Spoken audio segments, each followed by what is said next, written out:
Bloomberg Audio Studios. Podcasts, radio, news.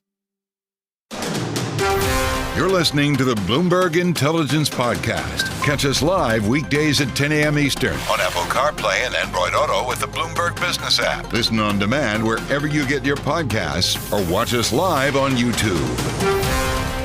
I'm Alix alongside Paul Sweeney. This is Bloomberg Intelligence Radio, where we cover all the top news in economics and finance and business through our lens of our Bloomberg Intelligence analysts. They cover 2,000 companies and 130 industries worldwide. And we're going to go to one right now on BHP and Anglo American. So BHP is one of the world's largest metal producers, and copper producers are huge.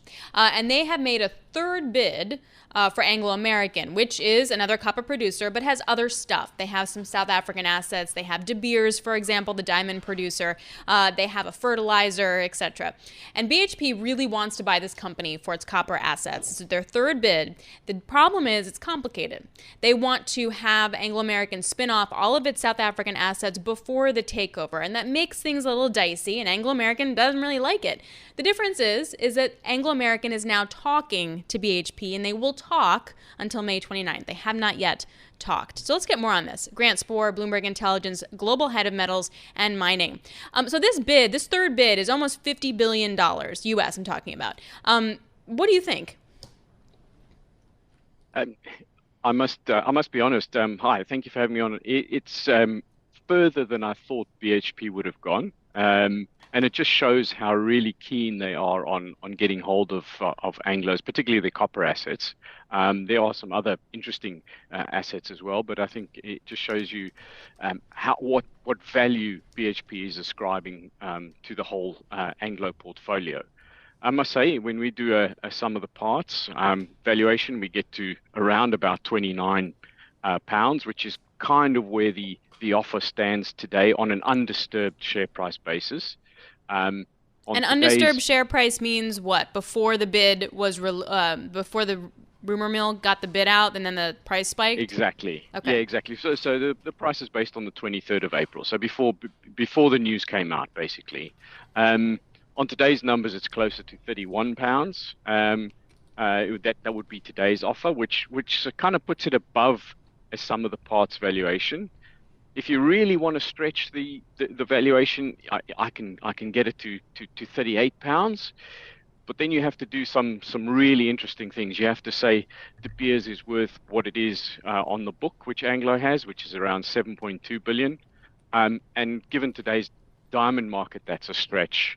And you also have to ascribe a positive value to Woodsmith, the fertilizer project up in the north of England, which many would consider is still a cost to the business and probably ascribe very little value.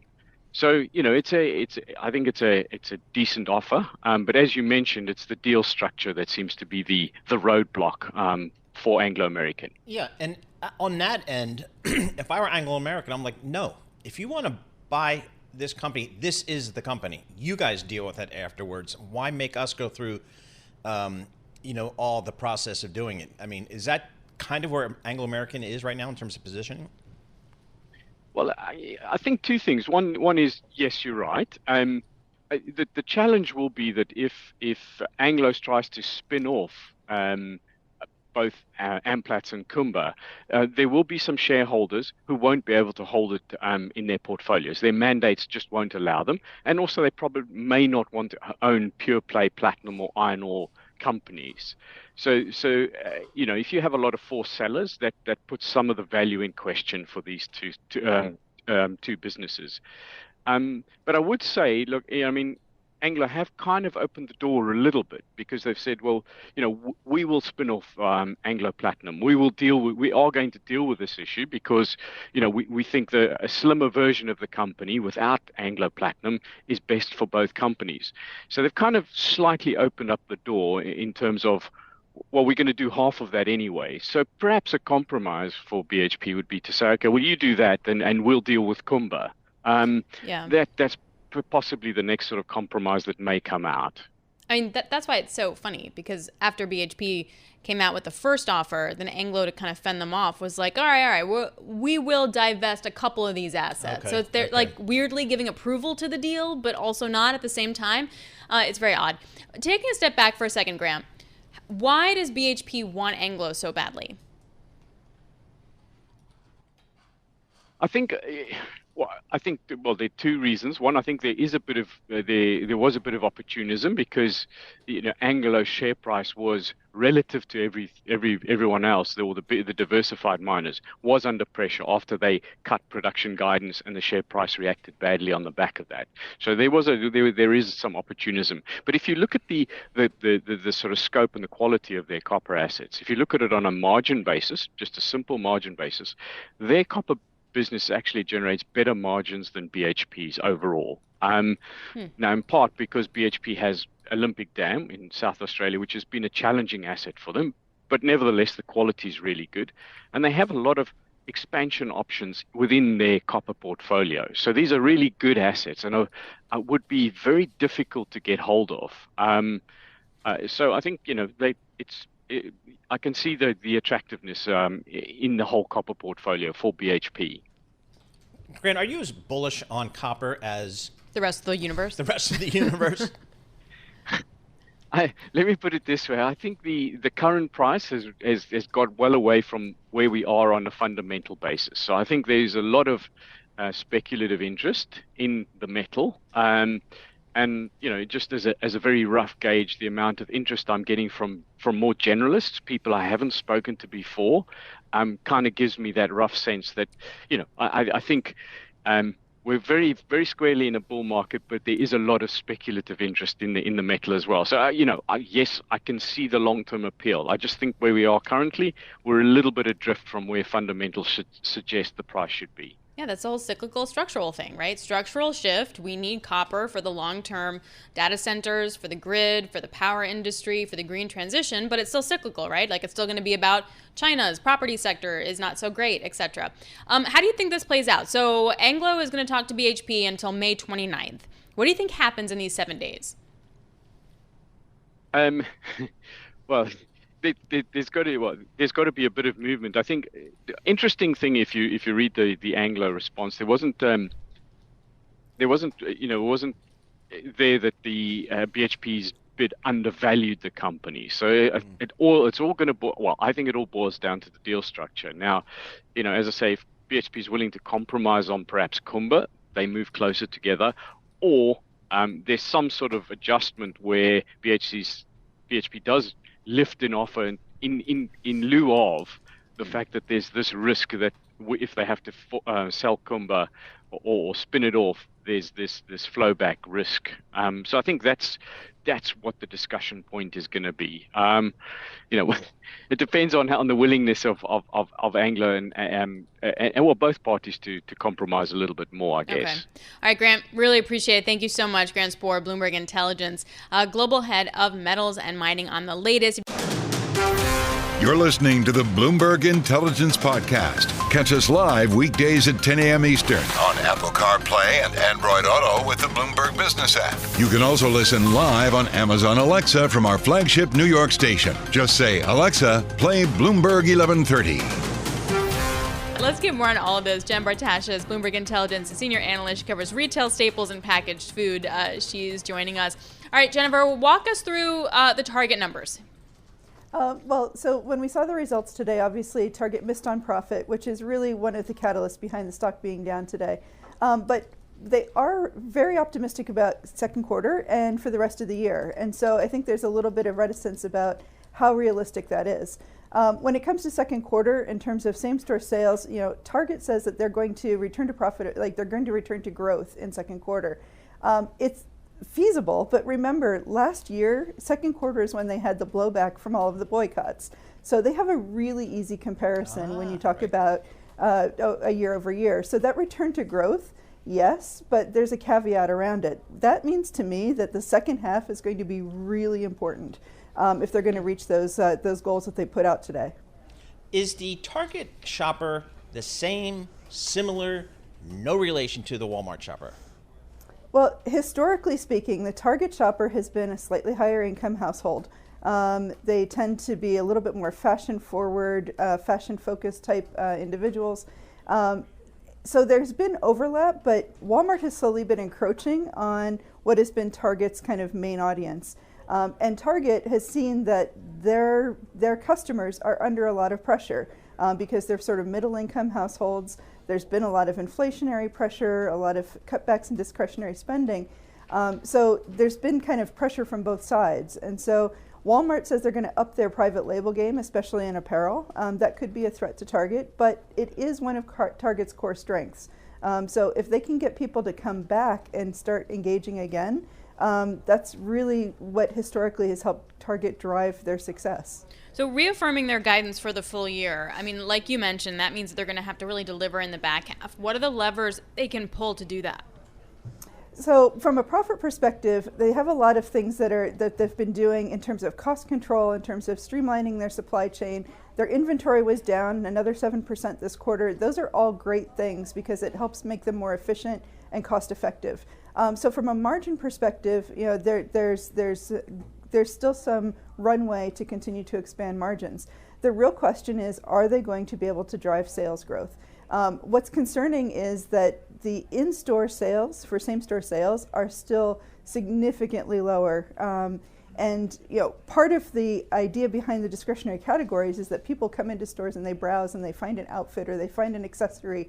And it's great that digital sales are reaccelerating, but if people aren't in the store, that's a hard thing for Target to deal with. Hey, Jen, when I think back to the Walmart releases that I've really paid attention to, I always see double-digit, maybe 20% e-commerce sales growth. How does Target do there? Well, Target actually does pretty well in terms of digital sales growth, but there's a very different strategy. Walmart is pursuing a strategy of as many possible items as possible on the Walmart.com. They do a lot of third-party sales. When it comes to Target, their broader assortment is much more curated.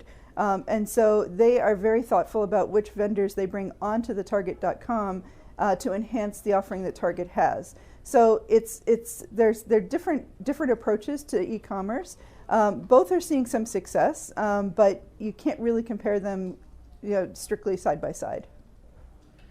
What other company, like what did you make of then TJX, for example?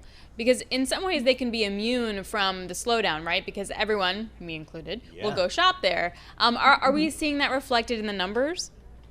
Yeah, I mean, I think the strong results from TJX today just underscore that people still like the treasure hunt, but people are seeking value. And one of the things that Target talked about today is that they need to reinforce that value proposition. That's part of why they've rejiggered their entire Target loyalty program with Target Circle.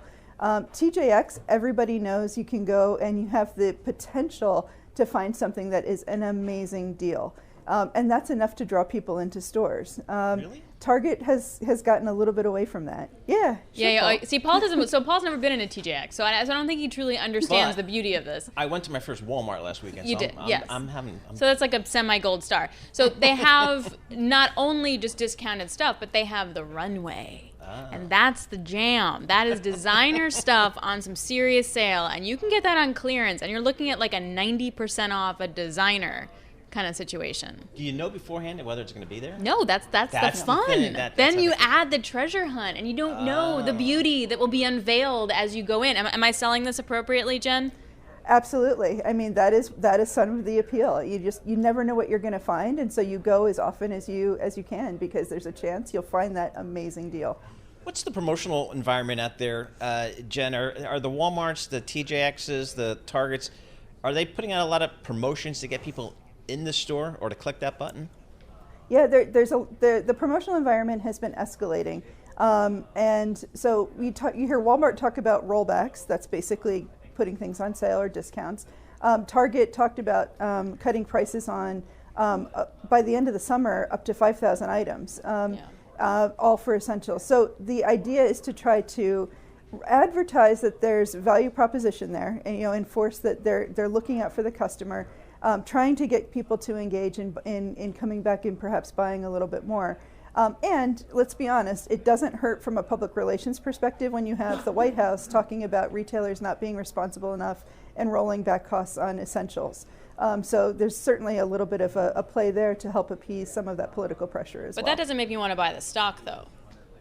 No, but it does. It does help. It does help ultimately from a consumer perspective. If you think that it's a better value to shop there, or that you're getting more for your money, you're more inclined to shop there, and that ultimately leads to your traffic and your sales, and that is what is appealing to investors.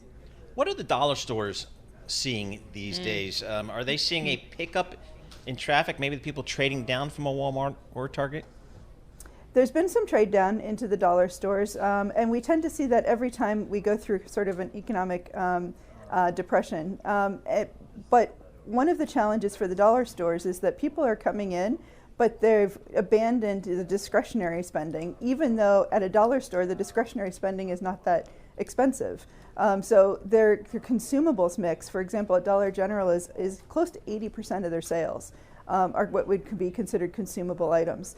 That is good in terms of people coming into the store, but it's not great for the long-term mix for the company, because those are very low margin sales.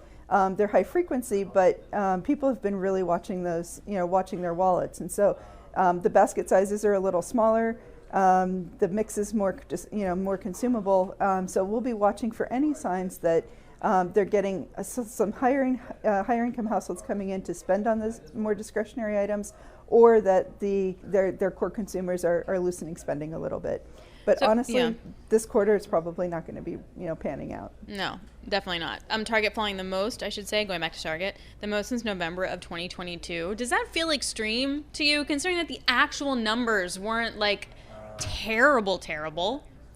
I think there's you shouldn't diss Target for being Target, I guess is my response to that. Ooh, I like and what I mean what I mean by that is, Target has always been about the fashion, it's been about the discretionary categories, it's been about home decor, it's been about things of that nature. They've never tried to be heavy on the essentials category. And so when you've got consumer weakness and you've got people who aren't spending in those categories, it's hard to beat up Target for being true to what their values are. And so, what I would say is, if we see some improvement in the discretionary spending, Target will start to take off again. Their sales will accelerate, people will be coming back. It seems more of a waiting game for when the consumer is ready for that at this point. All right, Jen, thanks a lot. We think you're just awesome. Thanks so much, Jen Bartashus, Bloomberg Intelligence Senior Retail Staples and Packaged Food Analyst. Paul, so can you go to a TJX or like a Target sometime? Like, can we just do like one every I have to space weekend? this out a little bit. Is there stuff for dudes in TJX, or is it women? Okay. Yeah, right. I mean, you're definitely gonna hate it. Like, this is not made for you. Okay. But you're I mean, really I feel selling like you it could, here. Yes. But go anyway. Channel check it. You're listening to the Bloomberg Intelligence Podcast. Catch us live weekdays at 10 a.m. Eastern on Apple CarPlay and Android Auto with the Bloomberg Business app. Listen on demand wherever you get your podcasts, or watch us live on YouTube. Let's just be totally clear here. Nothing's going to matter until today, when NVIDIA comes out after the closing bell, and then when futures open later on that night. That's when we're going to see the action. Okay. Let's just all be clear on Fortunately, that. we have Carol Master, Tim Stenovic. They'll be breaking it down on Bloomberg Radio this That's afternoon. right. So we'll have that. Sylvia Jablonski is Chief Executive Officer and Chief Investment Officer over at Defiance ETFs. She joins us now. Hey, Sylvia, how will NVIDIA move the market? I know that's just a silly question, but in reality, what is its potential to move after hours? Good morning, Alix. Great to see you. I think it certainly has a huge impact on how markets move, and will have a huge impact on markets move, on how markets move based on what we hear after hours. I just look back over the couple of years. I feel like when we had the tech recession in 2022, Apple was kind of the darling that was holding up amongst the others, and then last year everything kind of rebounded, and then the story was Tesla for a while until it started to crash, and then it quickly transitioned over to ChatGPT and Microsoft and NVIDIA now. And so NVIDIA is the star of the show this year, and whatever Jensen Huang says is going to dictate whether or not we have a rally, at least in the short term, or a pullback in the short term. I don't think, that anyone thinks the results are going to be devastating, right? And the stock does tend to move around earnings, but the future outlook here is great either way. Hey, Sylvia, one of the many reasons we like chatting with you is we get a good feel for what's happening in the ETF space. We're seeing some big moves in the commodity space, whether it's gold or copper or chocolate. Yeah. Are you seeing that in the flows in your ETFs? Yeah, we're seeing that. So we actually have a couple of ETFs that are focused on things like hydrogen and things like that. But just generally in terms of the market and in terms of where we think the puck is going, there's just so much interest right now in uranium and in copper. Uranium, you have the story of the sanctions on Russia. You have this global commitment to go carbon neutral or try to go carbon neutral. The different climate energy committees committed to using nuclear power by 2050 to go, kind of completely green. And it's in such short supply right now. So the amount of just growth and performance that we see in uranium is absolutely, startling at the moment. And then I think another one is copper. And we're talking about NVIDIA tonight. Well, in order for NVIDIA and all of these companies to run their data centers and continue to do, supercomputing, quantum computing, and processing this data and actually just managing the heat that these computers give off, you need copper. So copper is one of the most excellent conductors of electricity. It's efficient in terms of its ability to absorb heat better and, kind of run things more efficiently. And so the need for copper is very much on the rise around this NVIDIA AI story. I love that you mentioned that. And I love that Paul mentioned that and then you talked about it. I also wonder if you're seeing something similar, say, with utilities and utility ETFs, because as you pointed out, you need copper for all these data centers, but you also need energy. And we've seen utilities really outperform this year, and that's usually a defensive trade, but I'm considering if it's actually a growth trade at this point. And I'm wondering what you're noticing in terms of flows.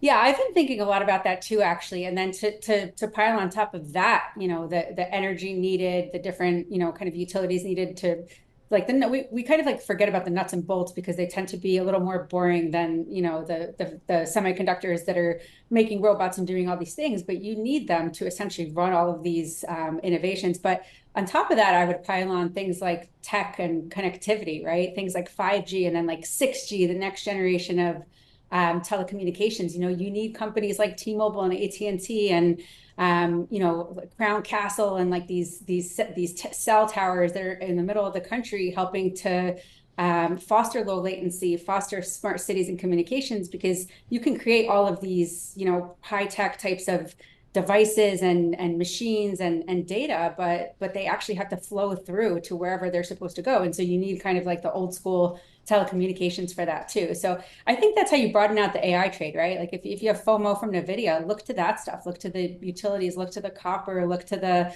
5G stuff. That's where the opportunities still lie. So, I think you've been pretty consistent, Sylvia, that you like the stocks in that tech space, whether it's, is that still the case? Or are you concerned that maybe, I don't know, valuations that might be a little bit stretched? Or how do you think about those big tech names these days?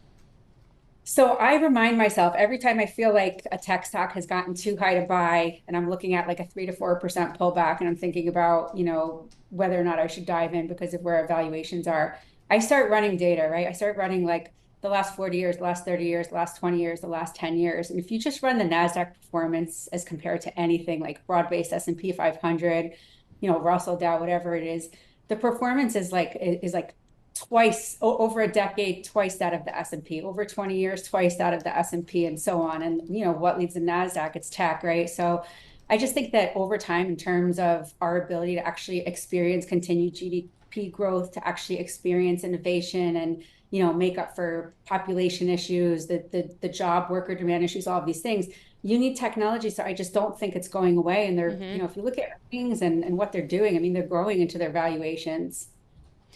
You also talk about, if you look at stocks in this space, you look at IONQ. I have no idea what that is.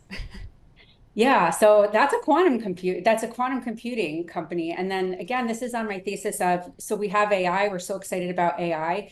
And like, gosh, don't you wish you held NVIDIA and Microsoft the day before, the ChatGPT a mania hit the market, let's call it. So I think that's where we are with quantum computing. I think that that's going to be the next mania that hits the market, because people are starting to realize that you have all of this. What does AI need in order to work? AI needs data, and it needs data that's correct. It needs data that's efficient. It needs data that runs in two different, parallels and parameters versus, a binary state, which is what the computers we have do now. You need supercomputers and quantum computers. And then companies like IonQ, they do just that, right? They run data, they run simulations in two different states at the same time. And so I think that that's necessary for AI to ever be, really tangible and impact like all the different sectors out there, healthcare, financials, banks, aerospace and defense and all that. You have to compute this data. Hey, Sylvia, for your tech exposure here, how concerned are you about maybe an interest rate environment which is, I guess, maybe a little bit higher for a little bit longer? It's there. I would say I was a lot more concerned about it a couple of, like a couple of months ago, but it does look like inflation is continuing to trend downward. I don't think, the Fed is pretty clear on the fact that they're not looking to raise rates. If it's higher for a little bit longer, it's not feeding into their earnings. I think it impacts, when we think about tech, I think it definitely impacts the companies, that Alix just asked about, like IonQ, that are a little bit smaller. They have higher debt levels to service and things like that. But or even like the Teslas, right, that have kind of like high levels of debt and innovation and whatnot around their AI work and the EVs and all that. But I think the large cap companies like Microsoft, Google, it's just been much ado about nothing for them. They keep performing, they're doing buybacks, the earnings are up, profits are supposed to be up 12 to 13% in coming years. So I'm not that worried about it. Of course, if it turns the other way, then, of course it matters, right? We're going to get a pullback. Sylvia, so good to catch up. Love chatting with you. Sylvia Jablonski, CEO and CIO of Defiance ETFs. You're listening to the Bloomberg Intelligence Podcast. Catch us live weekdays at 10 a.m. Eastern on Apple CarPlay and Android Auto with the Bloomberg Business app. You can also listen live on Amazon Alexa from our flagship New York station. Just say, Alexa, play Bloomberg 1130. Well, Bloomberg periodically does a political poll with Morning Consult, and the latest poll is available. And according to the poll, half of swing state voters say they're worried about violence surrounding the U.S. presidential election. And many swing state voters also say they're worried about the growing number or growing presence of artificial intelligence, and that it could one day diminish privacy and hurt job prospects. So let's get some more color on this. Jodi Schneider joins us. She's a political news director for Bloomberg Television and Radio. She joins us from Washington, D.C. Jodi, I don't think we've ever had this whole concern about violence surrounding an election before, but I guess post-January 6th, it's a thing.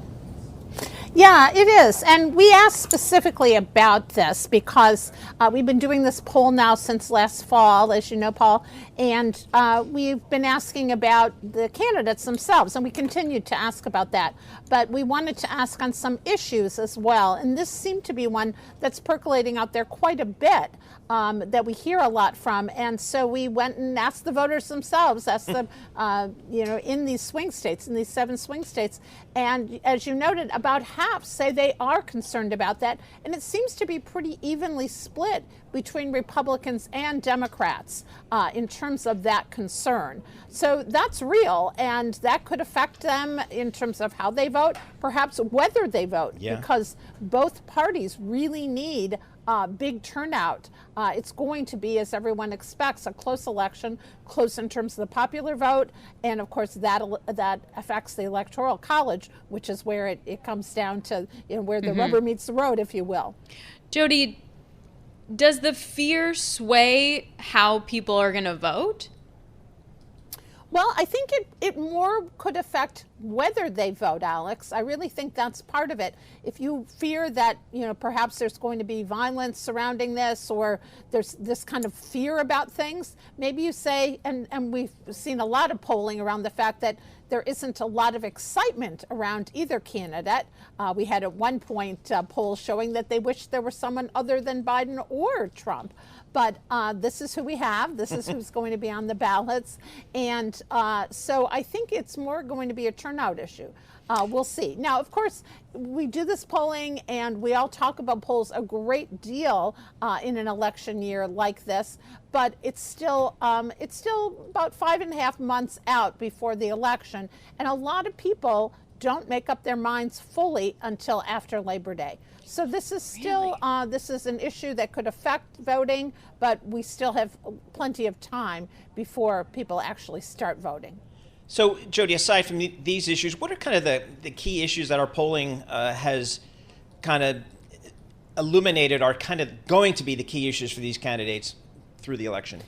Yeah, so the race is narrowing according to, again, these are 7 swing states where we think, a lot of the election will be determined. And we found that 6 in 10 of the voters worry about misinformation, not only violence, but misinformation. 46% had concerns about perhaps foreign interference in the election. So that's an interesting take. We've seen former President Trump's swing state lead dipping slightly. He is still ahead in many of these swing states, according to our poll, but it has dipped slightly since the last time we polled about a month ago. So that could be viewed as a little bit of encouraging news for those who support Biden, but those who support Trump say, well, he's still ahead there. So we have that. We also have that Biden gaining ground from April in each of the competitive Sunbelt states. So that's an interesting factor that he's gaining there. The states where he needs to win, he absolutely must win what we're calling those blue wall states of Wisconsin, Pennsylvania, Michigan, which he won last time, which Hillary Clinton famously did not win in her race against Donald Trump. We're finding that he is doing a little bit better there. They're separated by no more than 2 percentage points in those blue wall states. So very close there. Jodi, when you talked about misinformation, how do voters then, do we have an idea of where voters are going to get their information if they're worried about misinformation?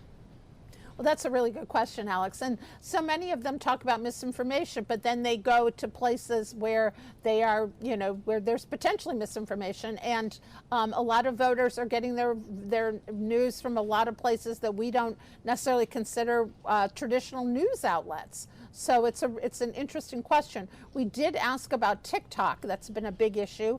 The U.S. government has, under legislation that was passed for emergency funding for Ukraine and other places in the world, it was in there a ban on TikTok if the Chinese parent, ByteDance, does not sell it. We asked these swing state voters whether they thought it was a good idea to ban TikTok, and almost half said they thought it was. So another interesting wrinkle there in terms of information. Jodi, what has the polling demonstrated about, if anything, about voters' feelings about former President Donald Trump and I guess the current trial that he's dealing with, as well as the other legal challenges for the former president? Yeah, so we saw that about 1,000 respondents mentioned or alluded to that trial in comments given to us as part of the poll, which shows that they're aware of it. They know that it's happening. We didn't ask a specific question. In the past, we had asked if he was to be convicted of a crime, would that affect their decision to vote for him? And that did poll quite high. We didn't ask that specific question now. We asked about their knowledge of this. And again, many people knew this was happening. So that will, we will know in the next few weeks whether he will be convicted or not in the New York case. And that will be something interesting to see in further polls, whether his either being acquitted or found guilty there is something that could affect voters' perceptions going into the November election. We may not know this, but is anyone going to watch the debates to really get a sense of who they want to vote for? I'm so struck by undecideds because both of these individuals have been president before. I mean, usually the debates are for people that nobody knows, like a governor of a state that we're going to have to get to know on a global stage and a federal stage. What do you think? Yeah, I'm always amazed too. You know, both these people, I mean, have had so much coverage for so long. How could anybody in America not have an opinion about them, right? But at the same time, people watch the debates both to really to double down in some ways on their opinion. If they feel that, you know, they're very much for Donald Trump and they see him in the debate and they like him, they say, okay, good, that really validates my decision to vote for him. Or on the other hand, if they're looking, you know, to see whether a person that they don't think they want to vote for, but they do particularly well that night, that may, that could sway their opinion. It's a perception kind of thing, but it matters. We found out that debates do matter a great deal to how the electorate perceives the candidates. This will be a very early debate, it happening in June. We haven't seen this in cycles lately, so that may tell us something about people's willingness to go out and vote. All right, Jodi, thank you so much for joining us. Really appreciate getting some of your time. Jodi Schneider, political news director for Bloomberg Television and Radio, joining us from Washington, D.C. And another question I have is kind of like, anybody going to pay attention to the conventions in the summer? Yeah. I mean, I think probably just because that might be a place where if there's violence, it may be there. We certainly saw it in past conventions. So I'll be interested to see how much people pay attention to the conventions as well, since we already know who the candidates are. Yep, and also particularly that I think there was a primary where Nikki Haley got votes, like 22% of the vote or something, even though she wasn't actually running anymore. You're listening to the Bloomberg Intelligence Podcast. Catch us live weekdays at 10 a.m. Eastern on Apple CarPlay and Android Auto with the Bloomberg Business app. You can also listen live on Amazon Alexa from our flagship New York station. Just say, Alexa, play Bloomberg 1130. All right, thank you so much, John Tucker. I'm Alix Steele alongside Paul Sweeney. This is Bloomberg Intelligence Radio. Some breaking news over in the UK. So it's according to BBC, but a UK general election will now be held on July 4th. The backdrop for this is that in local elections and also in polling, the Labour Party has been gaining a lot when it comes to, say, the Conservative Party, which is currently in power with the Prime Minister Rishi Sunak. Now, you can make an argument it's hard to govern if the opinion polls show you so much out of favor. Also, inflation has been high, although it's come down a little bit today to 2.3% was the latest read. Growth has been sort of stagnant. We're waiting for the Bank of England to cut as well. So there was an expectation that Rishi Sunak would call for early elections. He hinted it would be in the back half of this year, which could kick off as much as July. The theory was that he would wait until the fall, which was when we'd see prices actually come down in terms of inflation. But it looks like he decided he was going to ramp it up. A July election also coincides with, get this, the first flight of asylum seekers that are being sent to Rwanda. This was a very controversial proposal that he touted. I wasn't aware of that. Allowing the Tories to make their migration clampdown a core focus of the campaign versus, say, maybe inflation. Anyway, that was the best. That's all I got. That's great. So let's go to somebody who knows a little bit more, shall we? Yeah, let's do this. We got James Woolcock. He's going to join us here. He's Bloomberg Radio senior producer in London. I guess, James, just reading some of the top live stuff here, a little bit of surprise as to the timing. What do you know over there in London? I mean, your guess is as good as ours in that you're right to point out the flights to Rwanda. There are also kind of negative sides to that too, in that summer is normally a very good time for boats to start crossing over from France to the UK. So it could be a sort of negative sign there. In some ways, this is a major gamble for Sunak. He is basically saying that this 2.3% inflation CPI headline that he's coming out to say could be the best he's going to get. And he wants to call the election before it gets any worse. You've also got to bear in mind that in the past month, 2 Conservative MPs, our lawmakers here in the UK Parliament, have defected to the Labour Party. So in many ways, the sources I've been talking to today says a summer election speaks more to fears things get worse rather than the hope it gets better. And for Labour today, in some ways, this has been an outcome they've been looking forward to. They've been saying they want an election. They're more than 20 points ahead in the polls. And a recent local council election showed that seems relatively solid. So there are a lot of questions today inside his own party about why he's called this so early. So to that point, and this is like for the people over here in the U.S., why would he call an election at all? Like here, we have polling all the time. People like a president, they don't. No one cares. Every 4 years, boom, you get to vote. That's it. How does it work over in the UK? So, I mean, you guys have the quirk where you know that in November it's been coming for a very long time and it's all in your calendars and you've all been able to book summer holidays. I don't have that joy. In the UK, the way the rules work is you have until 5 years. So the second you get elected, you have 5 years until the clock is up and you have to leave. That deadline is January 2025 here. And so it is getting closer and closer. And so the UK government and the Prime Minister who holds this power effectively can pick when he thinks is best. But what has happened to Sunak is the longer and longer that goes on, as he waits for that best moment, the weaker and weaker he looks. And many ask, like, is this a prime minister who never has that best moment? And so calling it now is also his way of trying to say, you know, I still have the power over the situation. Famously, Gordon Brown, Labour Prime Minister back in 2010, who lost his sort of seat as Prime Minister, didn't call it. He bottled it in about 2008. And he was famously called weak in the election campaign that followed 2 years later because he had his moment when he could maybe have turned it all around and he didn't do it. So to your question, Sunak is choosing to make this gamble now. Whether he will succeed is now anyone's guess, but it is worth saying that in most recent political history, in the past 40 years, overcoming the poll lead that Labour, his opposition party, hasn't been done.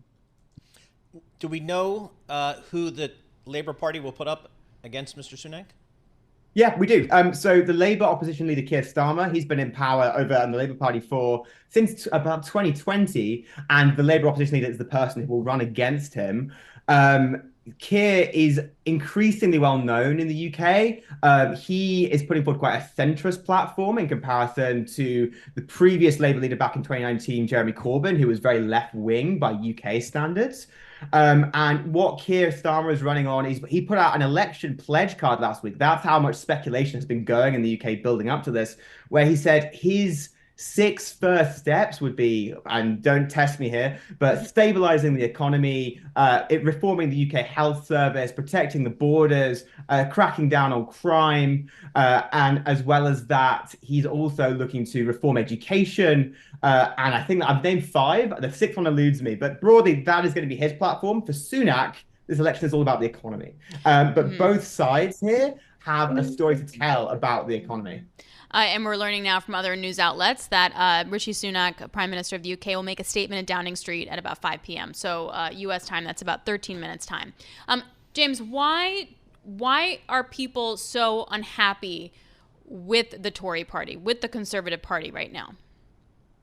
That is a complex question. I mean, to answer it, I have to go back into recent history. There in the past 3 years have been 4 different Conservative prime ministers.